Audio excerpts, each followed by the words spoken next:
Welcome everyone to webinar number 4. We'll get started here shortly. I'll give it another minute to let people file in and we'll get going.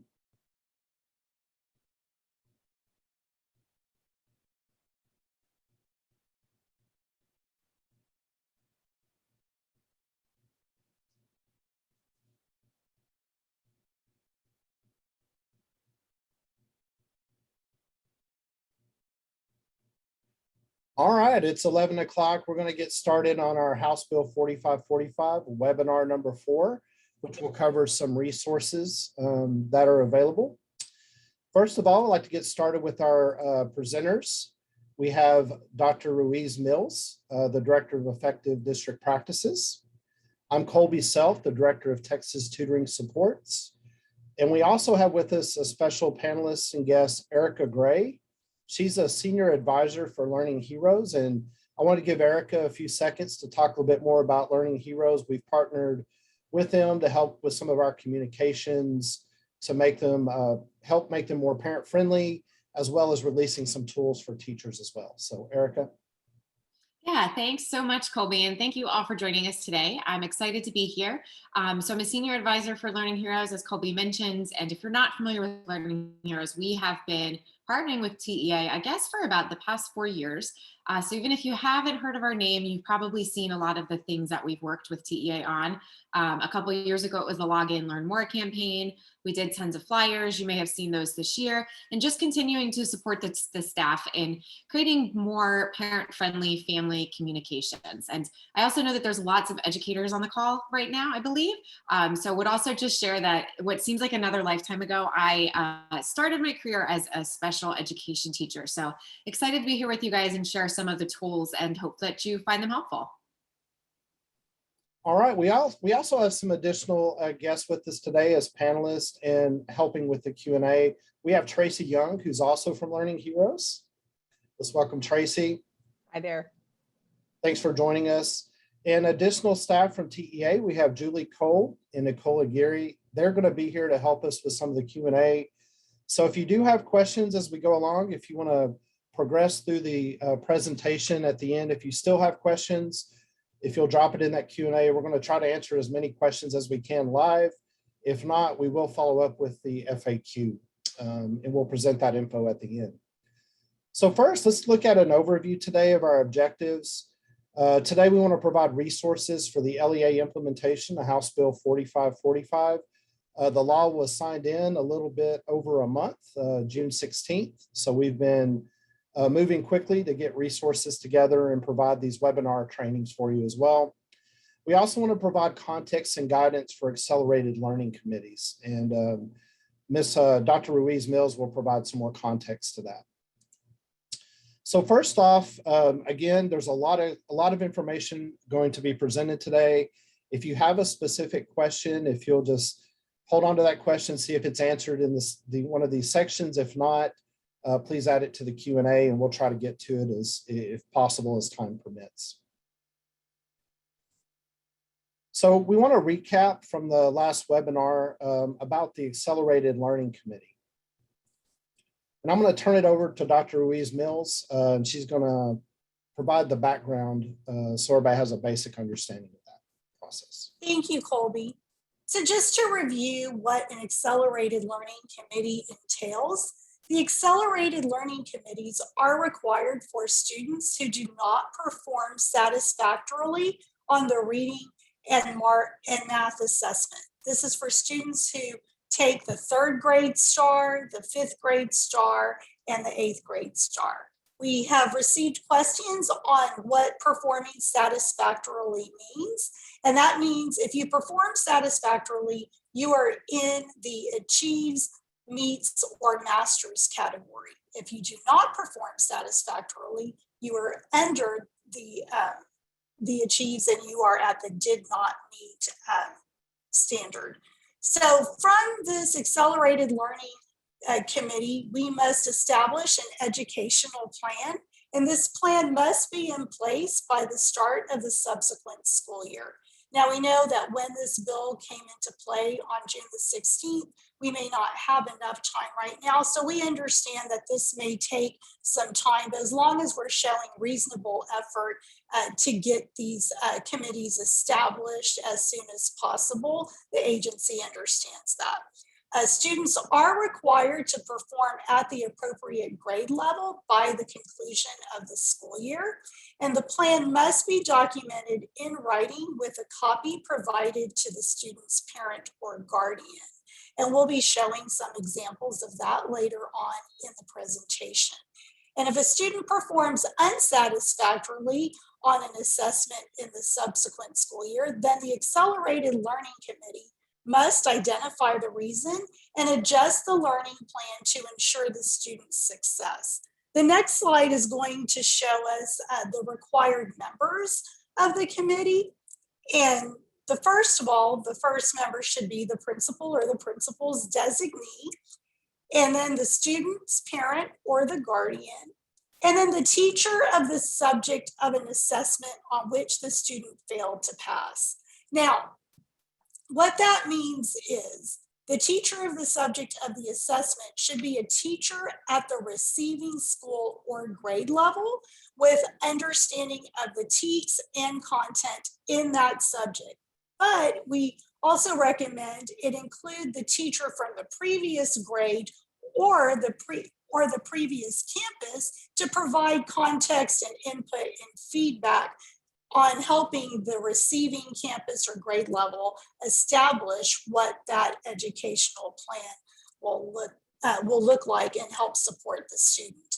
Now, if the student does not perform satisfactorily, they perform unsatisfactorily on the same subject, same assessment in the subsequent school year, then the superintendent's designee will join the committee so they can then come up with a plan, see what other processes and supports need to be implemented so the student can pass at the next attempt of taking the test. I think I said achieve, I meant approaches. I don't know what I was thinking. So I'm sorry about that. And next slide, Colby. So here's our decision matrix. It is revised. We received some feedback on it. So for clarity, we made some revisions. The first diamond in the flow chart says, did the student perform satisfactorily on the STAR or the STAR end of course assessment? If the student performed satisfactorily, the answer is yes. So there's no action required. However, if the student did not perform satisfactorily on the STAR or STAR EOC assessment, accelerated instruction is required for a minimum of 30 hours per subject. This includes all grade levels that take a STAR or STAR EOC assessment. So that could be grades 3, 4, 5, 6, 7, 8, and then you have your end of course assessments. Continuing on, the next part of the flow chart, did the student perform unsatisfactorily on the 3rd, 5th, or 8th grade STAR math and or reading assessment? So if the student performed unsatisfactorily, then an ALC is required for those 3 subject tests. If the student did not perform unsatisfactorily on the STAR or reading in those 3 grade level subject tests, then no ALC is required. Colby? You're on mute. Sorry about that. We're going to talk about some parent communication resources. Some of these resources are existing and available today. Some of these are in draft form and are examples that we will schedule and release here at a later date, if not sooner. Just a reminder that there is a parent notification requirement under the Texas Administrative Code about notifying parents about the test results and including those results as part of the student's academic record, especially when they're transferring to other schools. That way there's transparency in knowing if a student's coming into another district or another campus, how they've performed previously on state assessments. Something available right now is a STAR report card, parent info, and I've placed the URL code here at the bottom, but I've also put a handy QR code here if you want to go and review those. But there's some steps on how to log in for your parents and access that. I can say, being a parent of a fourth grader this year, I've gone through the process and have really am impressed with the level of detail that's available for the STAR performance from this year and previous years as well. We also have the Texas assessment portal. We used to send home a color report with the report card for every student that outlined their STAR scores. We've transitioned more to this digital access available in Spanish as well. You can see there's a Spanish selection at the top. You can get the unique access code for parents, can get that usually from their student portal through the district, or they can contact their school to get that unique access code as well. And again, this gives more detail with specificity on the student's performance for each of the subject areas in which they've taken STAR. There's also some resources for parents on questions to ask teachers before they go in for a conference. So it varies a little bit what you may want to ask depending on the level of the student.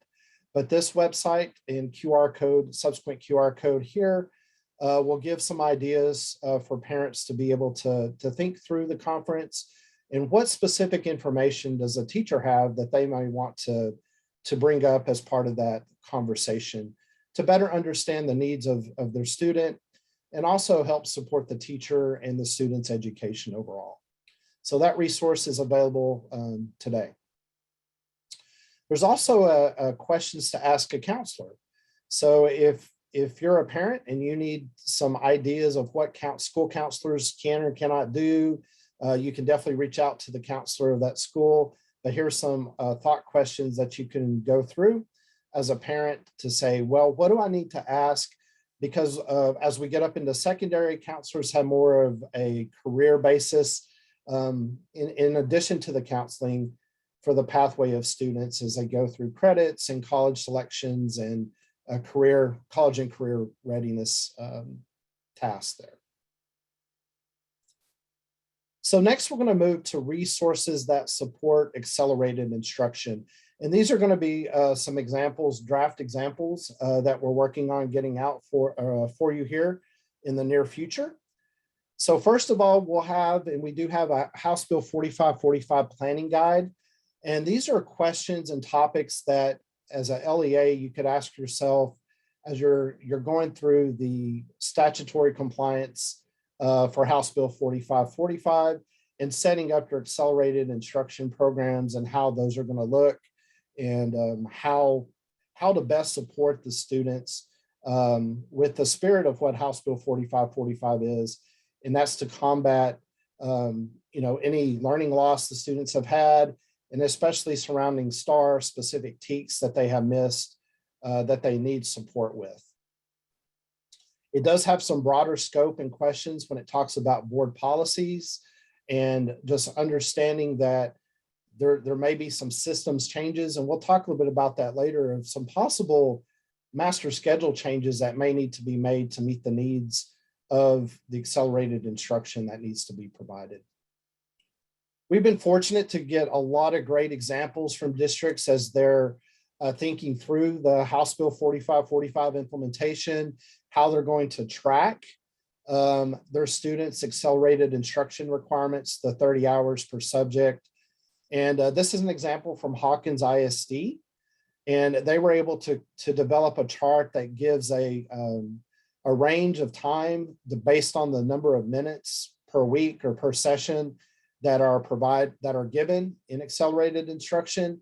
So you can see that it can take quite a while to get through the 30 hours if you're only meeting one time per week for 30 minutes. House Bill 4545 does not have a weekly minute requirement. As you remember, it does say once per week as a frequency, but it doesn't give a time parameter. So this is something that LEAs, campus administration will need to look at to ensure that there's enough time to meet with the students, and it can fit within the time period that you have allotted for the accelerated instruction. Another document that we were asked about was a tutor data tracking example. So we have a basic, it's a spreadsheet format like you would see in Excel, or if you use Google Sheets, it would be a similar document. And this is from the tutor perspective. So what can the tutor, or what information can the tutor provide that you could turn around and help document the whole process for the accelerated instruction?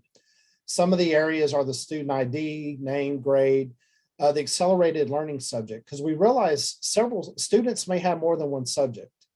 They take several STAR tests a year for different subjects by grade level. So as example, there may be a need for a 5th grade student to have, if they didn't perform satisfactorily, they may, in math, reading, and science, they would need 30 hours per subject. This would be an example of what could be drafted to track that. Now, we realize a lot of LEAs may already have existing systems, and this is just kind of a thought process of some of the information that would be good to have to evaluate your tutoring program down the road, but also to document that, hey, we did meet the 30-hour tutoring requirements, which is very important to meet the statutory requirements. This is also a provision in House Bill 4545, is that tutoring is done in a 3-to-1 ratio, 1 tutor to 3 students. So we will release in English and Spanish, a example 3-to-1 parent consent waiver form. Now, this is what you would send if you're wanting to have larger groups than the 3-to-1.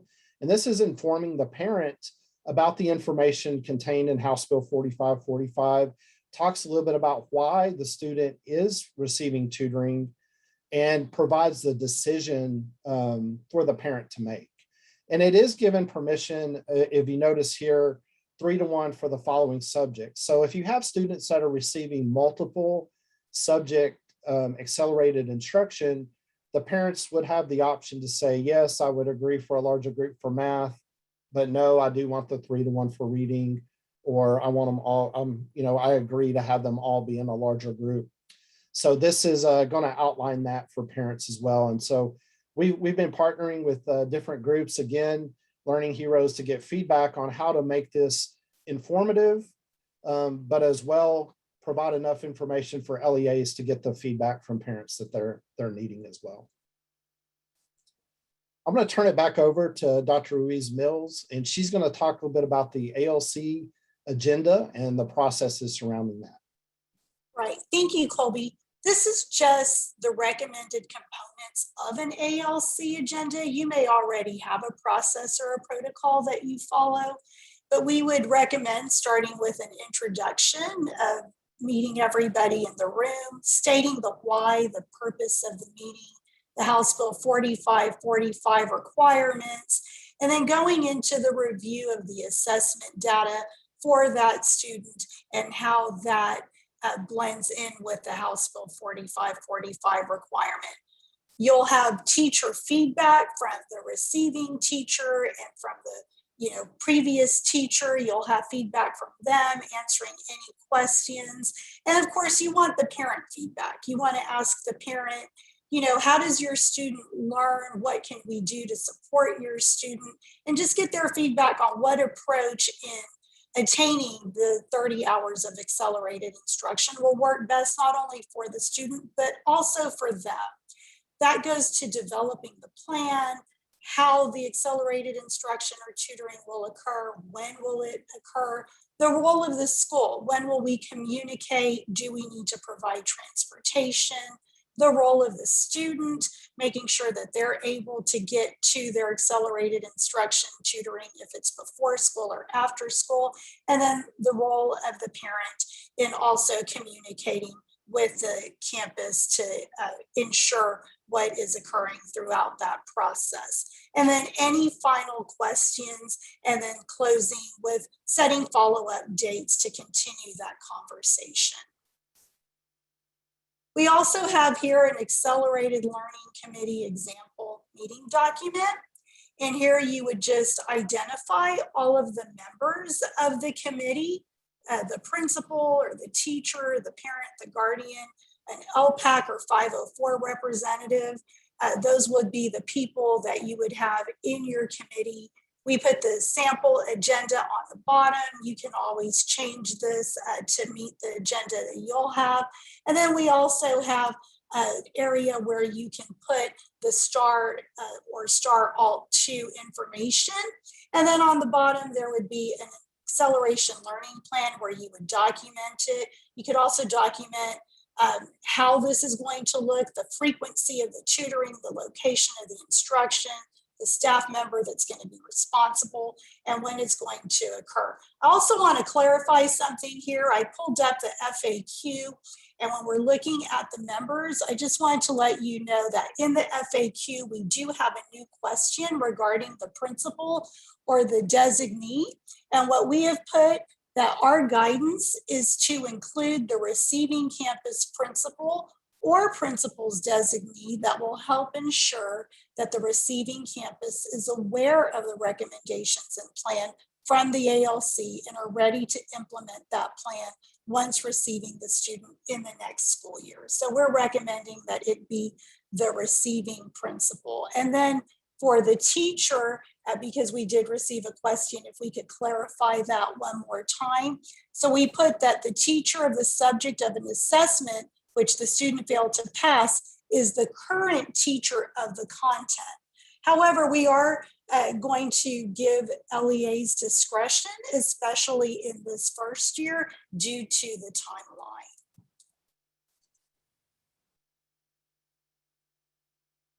Thank you, Colby. Yep.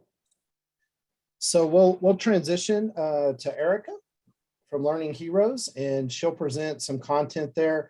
I also wanted to add to the previous slide, just to mention, we didn't put it on there, but there is a place similar to the table here that does have signatures for the members. So if you're looking for that, you'll see it in the draft, the final draft we put out. We didn't put it on here, but there is a place for signatures and to document who was attending the meeting as well. So I'll turn this over to Erica. Erica? Thanks, Colby. So as I mentioned earlier, Learning Heroes has been working with TEA to help improve their parent communications and engagement for about the past 4 years. And knowing that teachers are really parents' most trusted messengers, a couple of years ago, we created a resource that we call the Parent-Teacher Planning Tool. And it's a very, very simple 3-step planning tool with the goal of helping educators facilitate more meaningful conversations with parents around their child's grade level performance. But also to help parents get a more accurate picture of where their child is. If you're not familiar with Learning Heroes, we do a ton of research. We do, hundreds of focus groups with parents and teachers. We've done a bunch of national surveys. But one of the things that we always find consistently year over year is that somewhere around 90% of parents believe that their child is at or above grade level. And we know from STAR data, NAEP data, you guys being educators, you know that for many students, this is sadly not the case. So to get back to this plan, so it's 3 simple steps. As I mentioned, we do a lot of research. We have also tested this tool for about the past 3 years with parents, teachers, and students in some cases as well. From states all across the country, we piloted the tool earlier this year with a couple of elementary school teachers. So the version that you see takes all of that into account. And it's really 3 simple steps. The first step is for the parent to really provide insight and input into how their child learns best, what sort of makes their child light up, the struggles that their child may have had over the last year. We realize, that over the past year and a half, parents have played a bigger role in their child's education than ever before with virtual and hybrid learning. So in this case, in some cases, more so than teachers, they might actually have better observations, being that they experienced learning firsthand. And then the second step is where that STAR data comes into play. You'll also notice on this slide that it includes STAR data as well as other interim, benchmark, diagnostic data. So this is a good time to mention that we actually created 2 versions of this tool. So there's one that is a general version. that can be used by any teacher, any subject, for any student, whether it fits into the ALC requirements or not. And then we also created a version that is specific to ALCs. And I'll walk through the differences between those two in a couple more slides, but that's why you see we have STAR data, but you can also include others' assessment data as well. And then the last step is really coming together, combining these parent insights, the academic assessment data, and using that to figure out what are the goals for this student this year, and what are the resources and strategies that we'll need to implement to help ensure that the student either gets back on track or stays on track. And on the next slide, you will see a couple of screenshots of the tool that we created. And you may be thinking that it's a little different that we created this tool in PowerPoint, but there is a rationale. And this is actually something that came directly out of our research. So when we talked with teachers, we heard loud and clear that they really wanted this tool to be something that was collaborative. So something that they could give to parents, and parents could enter their portion in real time. They could have other teachers chime in and just see the updates all in real time. So we created it in a PowerPoint format, knowing that it's super easy to convert that to Google Slides, and also knowing that so many teachers and schools also use the Google Classroom platform. I will also say the other benefit of PowerPoint is that even if you don't use Google Slides, it's easy to send the PowerPoint in an email or to upload it to whatever parent portal your district uses. And the other nice thing about PowerPoint is it's really easy to customize. For example, if you have a student who needs support in math but not reading, you can just delete the reading slide. Or if you need additional slides or you run out of space, it's super easy to just copy, duplicate a slide. So you can use it for whatever really fits the students that you teach and the subjects that you teach as well. And then the one other thing that I'll point out here, so you see 4 slides on the screen. And again, we have the 2 different versions, but it's very short. And you'll see by looking at this, it looks parent friendly. It's not sterile looking. It doesn't look official. There's not a lot of text on the page. And all of those things really reflect everything that we have heard from parents over the years in the research. And I want to say, don't quote me on this because I think both versions are different in length, but they are no more than like 8-ish slides. Well, I take that back, depending on how many subjects, because there's a slide for each subject. But all that to say, it's short. And we designed it like that purposely because we know you guys as educators have a ton on your plate, and this is meant to be really helpful. So in the next slide, I'll talk a little bit about a printable version that will be coming out soon. So again, I mentioned that we have this general version, and then we also have the ALC compliance version. So something else that we have done is, because we know that teachers have a lot on their plate, and we also want parents to have the opportunity to take this information to their teacher proactively, we are creating a digital printable version. You'll see here, the example on the screen is a similar tool that we created for summer. So that's why it says summer at the top, but we are creating one for the fall that will be specific to Texas, but it's essentially the same exact steps. It's the parents providing input, but instead of the teacher providing that STAR data, it's the parent saying, this is where I think my child is doing well in math, reading, whatever the subject is, but then coming together to discuss what are some resources, strategies, and a plan. So it's a little shorter because the ask is of the parent and the parent is initiating this. But this is another option that will be available for teachers to provide to their parents, but also for parents to access to on the parent resource page. And then next, I want to talk a little bit about the portion of the tool where teachers will be asked to enter results. So this slide looks the same whether you are using the general version or the ALC specific version, but we designed this so that it's hopefully easy for teachers to enter this information. And one thing that I'll add that you can't see here is that in the notes section of each slide, we provided specific directions so that it's even easier for teachers to really pretty quickly get this information and fill it in for each of their students. So you see the first 2 blanks, a teacher would just take their raw data from their classroom roster and simply copy in the child's overall score with the scale. so that parents have an idea of where their child falls within there. And then also just identifying where that score falls, within what range. So obviously for kids who are requiring an ALC, those ranges would be much less. Or there would be fewer ranges to choose from. And then we also included this skill breakdown section. So knowing that every district provides STAR data to their teachers in different ways, and in different levels of detail, our research shows that parents are really interested in understanding, not just like, did my kid do well in math, but what are the skills in math where he's doing well and needs more help. So if you have this information available to you, or it's easy to get, this is a great way to provide parents with that information. Again, you can see at the bottom, and I believe Colby mentioned this earlier, we're also encouraging teachers to encourage parents to log in, knowing that parents have a ton more, they have access to so much more detail in terms of even the questions their kid got right and wrong, and how they performed on the questions in each skill area. And then on the next slide, so one thing I just want to mention before we move into the timeline and location. So I know I talked a little bit about the two different versions. So Monica shared earlier sort of the different components of the ALC. So what you will see in the version that's specific to ALCs is that it follows that agenda pretty much to a T. So it opens with talking about the purpose of the meeting. There's a place to include the name of not only the teacher, but the principal, as well as the student, if we're talking about an older student who is participating in the meeting.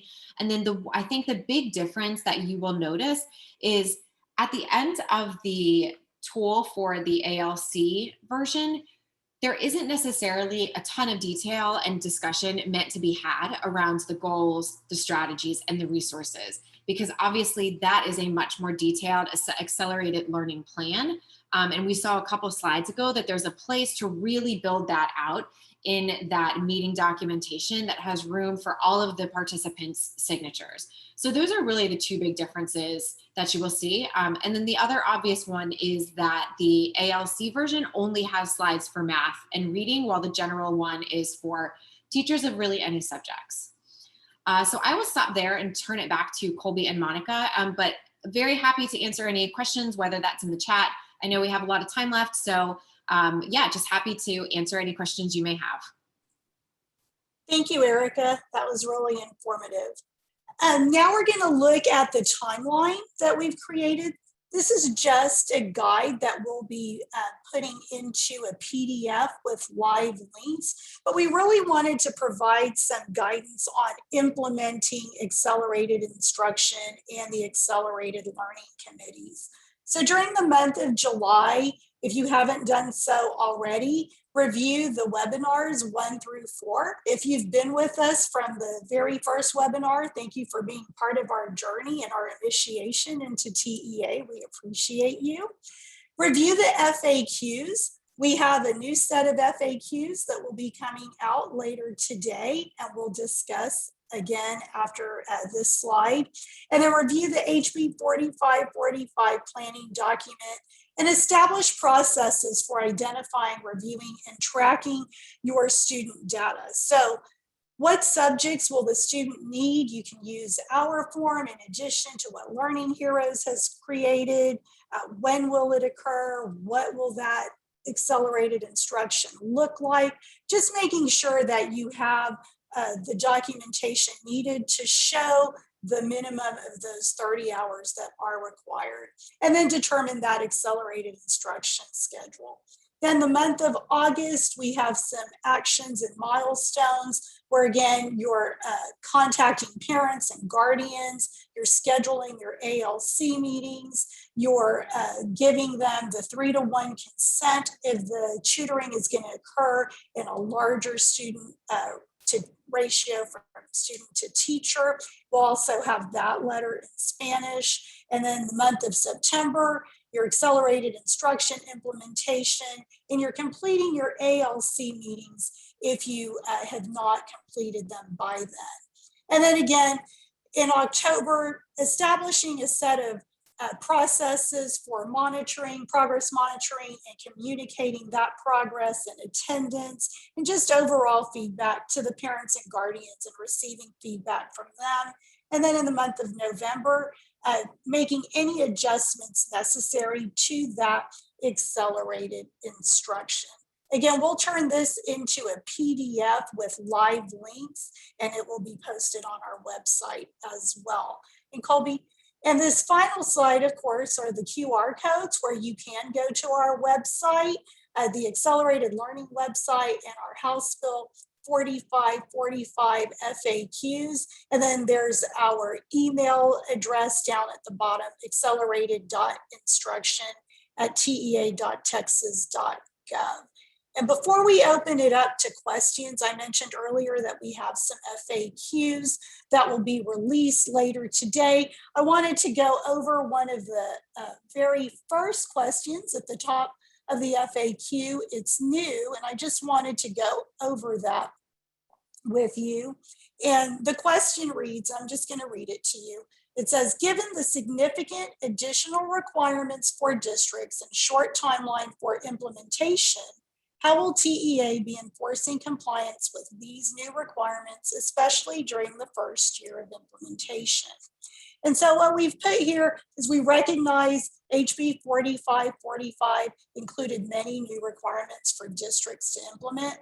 Therefore, TEA is focusing on providing as much guidance and support as possible to districts in order to meet the requirements and intent of this new statute.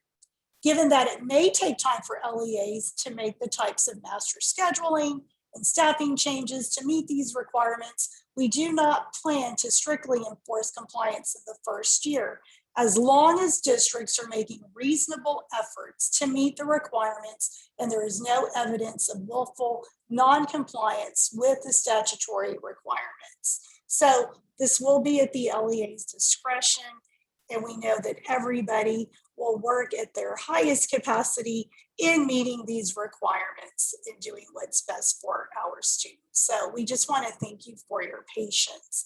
This will be released later on this afternoon, and it's a good read. So we'll go ahead and we'll start answering any questions that we may have.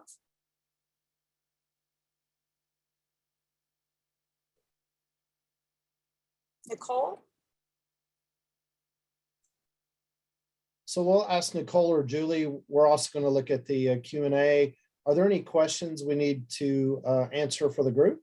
Sorry, Colby, I was having trouble getting off mute. Oh, okay. Yeah, the one question that came up quite a bit throughout the webinar was which content areas are accelerated instruction required for? So everyone has an understanding that for math and reading it's required, but what about 8th grade US history, for example, or the science or the writing STAR exams? Which content areas are we required to provide an ALC for? So the ALC or the accelerated instruction? Let me split it up. Accelerated instruction is for any tested area in grades 3 through 8 and any end of course exam. The Accelerated Learning Committee is for reading and or math for the 3rd, 5th, and 8th grade assessment. That requires an Accelerated Learning Committee. Colby, did I leave anything out? And I think that's also addressed in the FAQ. Yeah, and I think that's a common mistake, is to use those interchangeably. And just keep that in mind. The accelerated instruction is required for any student, like Monica said, that does take the STAR or EOC test for that. Thank you. And there's examples outlined in the FAQ as well previously. So if you had a specific situation, especially regarding the prior webinars for students that do not test, and what the process is to address that as well. Colby, because I have the FAQs right here, may I read the question regarding writing? Sure, go ahead. I know that's a question in the Q&A. So yes, so question 44 on the FAQ. is if a student fails writing and reading, will they need tutoring for both subjects? And will the time frame be 30 hours for both, or may we combine them? And so we give HB 3906, 86 Texas Legislator 2019, eliminated the standalone writing assessments in grades 4 and 7. And as of September 1st, 2021, writing will no longer be assessed separately from reading. Therefore, students who did not perform satisfactorily on their STAR assessments in reading, writing, or both are only required to receive a combined minimum of 30 hours of accelerated instruction. And so that is question 44 in the FAQ. Thank you. Another question that was posed a few times was around parent consent. Can a parent opt out of accelerated instruction for their child?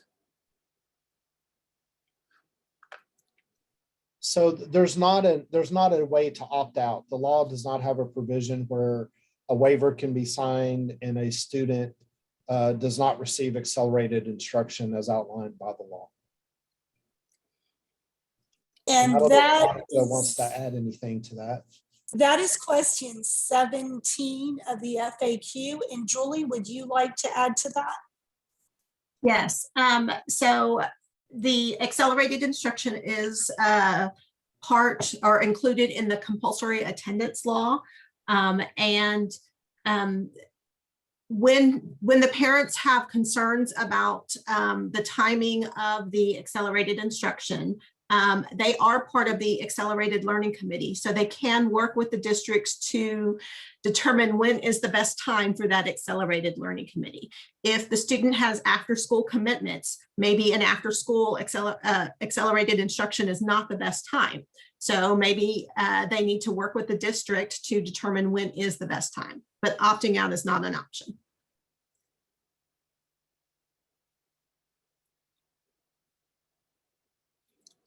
There's also a question about a prior webinar. I wanted to clarify. I think it was a misstatement that said there was a minute requirement for tutoring per week, and that's not the case under House Bill 4545. It does have the provision of one time per week minimum, one occurrence per week minimum, but it does not set a minute criteria on that. But just understand, like we talked about with the chart, if there's not considerable time logged every week, the 30 hours will take a considerable amount of the school year to be completed, just as a consideration.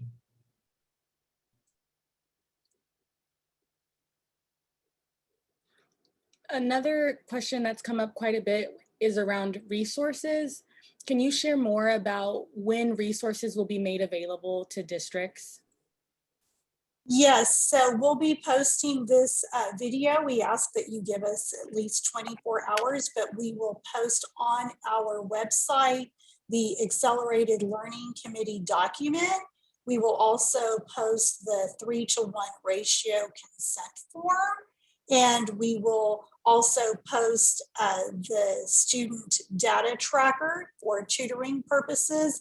We'll be releasing those first. We are also working on releasing a guidance document for LEAs to use, as well as that PDF that will have the recommended timeline with the live links. Erica, do you know when we'll be posting your documents? Yeah, so we'll have the final documents, and I should have mentioned this earlier. They'll also be available in English and Spanish, and there's also a quick guide for teachers to using the tool.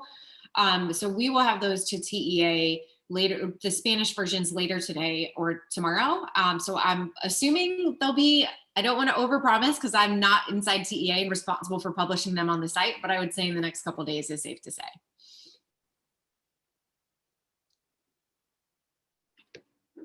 Monica, another question I think we do see a lot of, I believe it is addressed in the FAQ.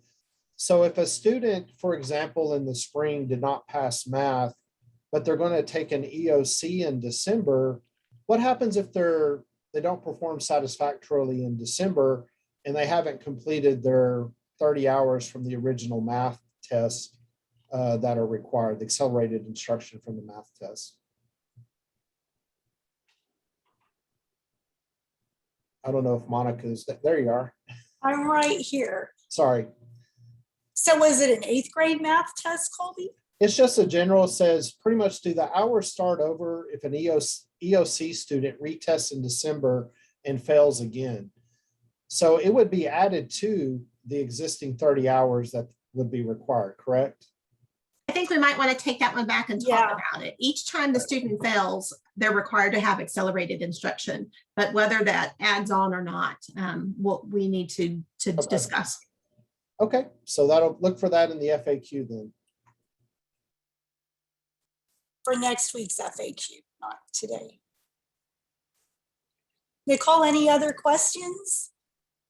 No, I think folks are really waiting to hear more around how the Accelerated Learning Committee will impact the ARD committees. So I think any information around SPED and the Accelerated Instruction Committees would be helpful.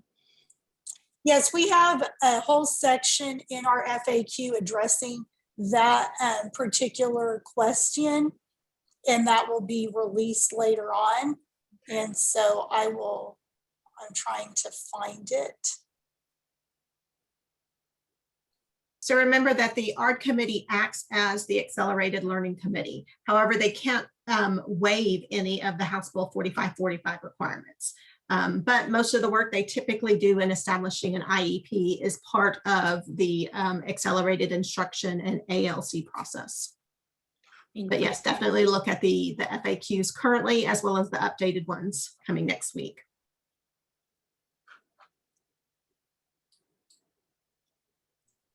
All right, Monica, I think we've answered some of the questions. Again, the new questions or revisions that need to be made will be updated in the next FAQ. And we want to thank our panelists again for joining us, Erica Gray, Learning Heroes, and Tracy Young. Thank you very much for joining us, and our TEA partners for helping field the questions today. We appreciate it. And if you haven't had a chance to view prior webinars, please visit the Accelerated Instruction page, as well as our FAQ. That'll be updated today and then again next week at a similar time. Thank very you. much.